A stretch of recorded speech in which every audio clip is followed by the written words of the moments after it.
This is the most terrifying thing that can happen to a fisherman. About 7 years ago, my friend and I were fishing on the North Fork of the White River for trout, and we were on a 7 mile float on a really cold day, and we hadn't caught a darn thing. I mean, we had been seeing some fish, but we weren't hooking into any of them. And about 6 miles into the float, and we were toward the end, and I was just exhausted. He was exhausted. We were ready to call it a day and go get some dinner. But, we wanted to hit one more spot before we were done. So at this point, we're anchored up in the current, fishing off the left side of the boat, casting toward the bank, and there was a bit of slack water. So there was a rock and like some roots that were causing a current break. And so I'm casting up into that slack water with a double deceiver and my 7 weight fly rod. And so when I'm stripping this stuff out of the slack water, all of a sudden I notice my line like darts upriver into the current. I'm like, what the heck? And my buddy's like, bro, you've got a fish on.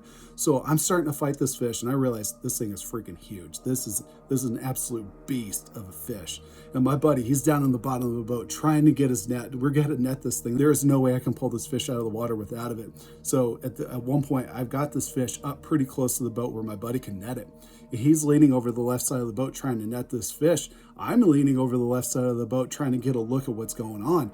And all of a sudden, that leaning to the left side of the boat caused the cooler in the bottom of the canoe just to slam into that side of the canoe, which then almost caused us to capsize. And so we overcorrected back to the right in the other direction, trying to stay out of the water. Well, when we did that, my rod and the line went up and my buddy's net went up, and that put way too much tension on the line, and I could feel all the tension in the line just go because that line snapped. So then once I'm freaking out, and I'm thinking, okay, we got to stabilize the canoe. Once we got it stabilized, I look back down in the direction where that trout was, and I can see a 20+ inch brown trout with a giant black and blue double deceiver in its mouth, just exhausted, floating downriver in the current, looking at me, being like, you are an idiot. And I collapsed in the bottom of the boat in near tears at the fact that I let a world-class brown trout get away like that. And that right there was one of the most horrifying things that has ever happened to me in all my years of fishing.